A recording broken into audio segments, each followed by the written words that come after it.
এরপরে প্রশ্ন হলো, পাপ হবে জানার পরেও শয়তানের ধোকায় পড়ে অবৈধ রিলেশনে ছিলাম। দিনের সঠিক বুঝ আসার পর এসব কাজ থেকে দূরে আছি আলহামদুলিল্লাহ। কিন্তু রিলেশনে থাকা অবস্থায় আমি কিছু জামা কাপড় উপহার পাই।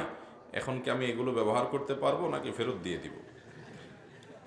ভাই, অবৈধ সম্পর্ক, হারাম রিলেশন, এটা আমাদের যুবক যুবতীদের বেশিরভাগ মানুষ আজ এই হারাম কাজে আক্রান্ত হয়ে গেছে, লিপ্ত হয়ে গেছে। এটা জেনা, হারাম কোনো সম্পর্ক, বিবাহ বহির্ভূত সম্পর্ক করা, এটার নাম কি? জেনা। এটাকে ইবলিসে নাম দিছে প্রেম। ইবলিস এটার নাম দিছে কি? প্রেম। এবং এটাকে সহনীয় করবার জন্য নাম দিছে রিলেশন, মানে সম্পর্ক।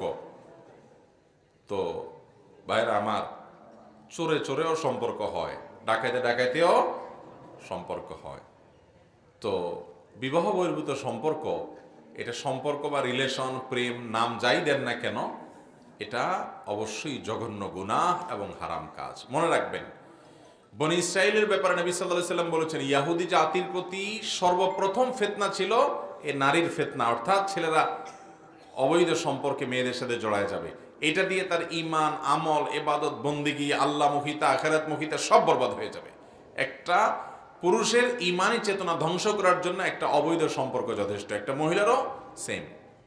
ভাইরা আমার, এই জন্য দেখবেন ইবলিস অন্য কোনোটার প্রতি আপনাকে এতটা আকর্ষণ করবে না যত বেশি এদিকে আকৃষ্ট করবে। এই জন্য যুবক ভাইরা আমার, চ্যালেঞ্জ নিতে হবে যে আমার মধ্যকার সকল ভালোবাসা, সকল প্রেম, সকল আবেগ, সকল মোহাব্বত, এই সবগুলো আমি যত্ন করে বুকের ভিতর রেখে দিব। কার জন্য? বউয়ের জন্য। বুঝতে পারছেন? বউ হলো আপনার বৈধ প্রেমিকা, সে হলো আপনার সত্যিকারের প্রেম ভালোবাসার হকদার। আর এই বাহিরে রাস্তাঘাটে, স্কুল কলেজে ডানে বামে যে 2 নম্বরের দিকে আপনারা আগান, এই 2 নম্বরই করে অজাগায় প্রেম ভালোবাসা দিয়া টিয়া, এরপর বিয়ে করার পরে সময় মতো দেখবেন ভালোবাসার টান পড়ছে। বোঝেন নাই? তখন দেখবেন ভালোবাসার পুঁজিতে কি পড়ছে? টান পড়ছে। এই জন্য এগুলো করবেন না। এখন কথা হলো, এক সময় ভুল পথে ছিলাম, আল্লাহ হেদায়েত দিছে, এখন সঠিক পথে আসছি, হারাম রিলেশন এখন আর করি না, আল্লাহর ভয়ে সব ছেড়ে দিয়েছি। এরকম যদি হয়, এখন আগে ওই সম্পর্ক থাকাকালীন সময় একজন আরেকজনে এটা সেটা দিছি, হ্যাঁ, গিফট টিফট দিছি, এ তো সব 2 নম্বরই জন্য গিফট দেওয়া। নাহলে দুনিয়াতে আর ভালো মানুষ খুঁজে পায় নাই। বহুত ছেলে আছে, বহুত ছেলে আছে যে নিজের বাপের জীবনে একটা 10 টাকার জিনিস কিনে দেয়নি, নিজের বোনটারে কোনোদিন কিনে দেয়নি, নিজের ভাইটারে কোনোদিন কিনে দেয়নি, মার জীবনে একটা 10 টাকা দিয়ে 20 টাকা দিয়ে একটা আইসক্রিম কোনোদিন কিনে দেয়নি। ওই কোথাকার কোন মেয়ের সাথে হারাম সম্পর্ক করলে এর বাদামও খাওয়ায়, চটপটিও খাওয়ায়, এবং চাইনিজও খাওয়ায়, ফুচকাও খাওয়ায়, এটাও কিনে দেয়, সেটাও কিনে দেয়। ভাবখানা এমন যে উনি অনেক কিছু করে ফেলবে। এই বকিল অন্যকে দেওয়া তো দূরের কথা, নিজে অনেক সময় খায় না, কিন্তু এই মেয়ের জন্য খরচ করে। আছে না নাই? ঠিক একই কথা বিপরীত দিক থেকে আছে। ভাইরা আমার, এটা যৌবনের ভ্রম, যৌবনের পাগলামি। এই পাগলামিটা একটা সময় থাকবে না, শুধু আফসুসটা থেকে যাবে। কোনটা থেকে যাবে? আল্লাহর কসম করে বলি যুবক ভাইরা আমার, যৌবনে যে যৌবনকে নোংরামি দিয়ে আপনি পরিপূর্ণ করে ফেলছেন, আপনার এই যৌবনের পাগলামি, এই জেনা ব্যভিচারের খাহেশ, এটা চিরকাল থাকবে না। একটা সময় এগুলো চলে যাবে মাথা থেকে। জীবনের বাস্তবতা আপনি একসময় উপলব্ধি করতে পারবেন, কিন্তু তখন যেটা থেকে যাবে সেটা কি? যৌবনকালে যে হারাম সম্পর্ক করে আল্লাহকে নারাজ করেছেন, আমলনামা বরবাদ করেছেন, চরিত্র ধ্বংস করেছেন, ভালোবাসার পাত্রে ব্যবহার করেছেন, এবং হারাম রিলেশন করে নিজের ভেতর বাহিরকে নোংরা করে ফেলেছেন, সেজন্য আফসোসটা ঠিকই থেকে যাবে সারা জীবন।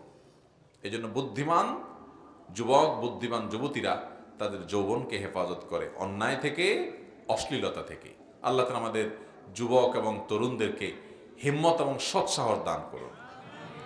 সৎসাহস নিতে হবে ভাই। সব যুবকরা এ অপকর্মে জড়ায় যাচ্ছে, সবারই একটার সাথে রিলেশন, একাধিকটার সাথে রিলেশন আছে। আপনি সবাই তালে যদি তাল মিলান, তাহলে আপনি আর কিসের বিশেষ হলেন? আপনি তো বিশেষ হবেন যে সবাই পাগলামি করলে আমি একটু ভিন্ন হব, ভিন্ন হব, আমি ইউনিক হব, আমি শ্রেষ্ঠ হব, যে না আমি পাগলামিতে নাই। শত শত যুবক আছে সমাজের, একটা যুবক আজ থাকলেও আমি আছি যে আমি এই পথে নাই। চেষ্টা করবো তো ইনশাআল্লাহ।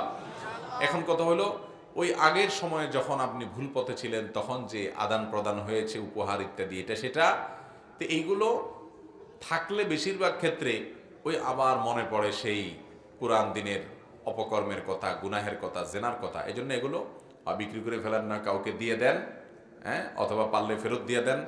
যে কোনোভাবে এটা চোখের থেকে আড়াল করে ফেলান, যাতে করে গুনাহের কথা স্মরণ না হয়, তার কথা স্মরণ না হয়।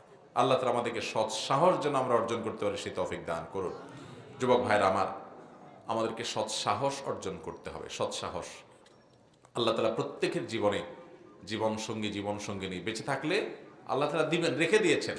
অতএব তাদের জন্য জমা করে রাখেন। খবরদার ভাইরা আমার, পশ্চিমা দুনিয়া, সারা পৃথিবী আপনি তাকান, এই অবৈধ রিলেশনকে যারা কোনো দোষের কিছু মনে করে না, এটাকে মানুষের অধিকার মনে করে, সে দেশগুলোতে যায় দেখেন পারিবারিক জীবন, পারিবারিক শান্তি বলতে কোনো কিচ্ছু নেই, ধ্বংস হয়ে গেছে।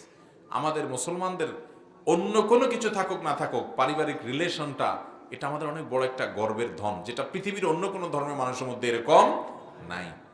তো এটা আপনি নিজেরটা নিজে শেষ করে দিবেন এই হারাম রিলেশনের কারণে। এটা আপনাকে শেষ করবে, এটা ইবাদতের স্বাদ নষ্ট করে দিবে, আল্লাহ থেকে দূরে সরাই দিবে। অতএব এই হারাম সম্পর্ককে না করবো তো ইনশাআল্লাহ। আল্লাহ তাআলা আমাদের সব যুবক ভাইদেরকে আমল করার তৌফিক দান করুন।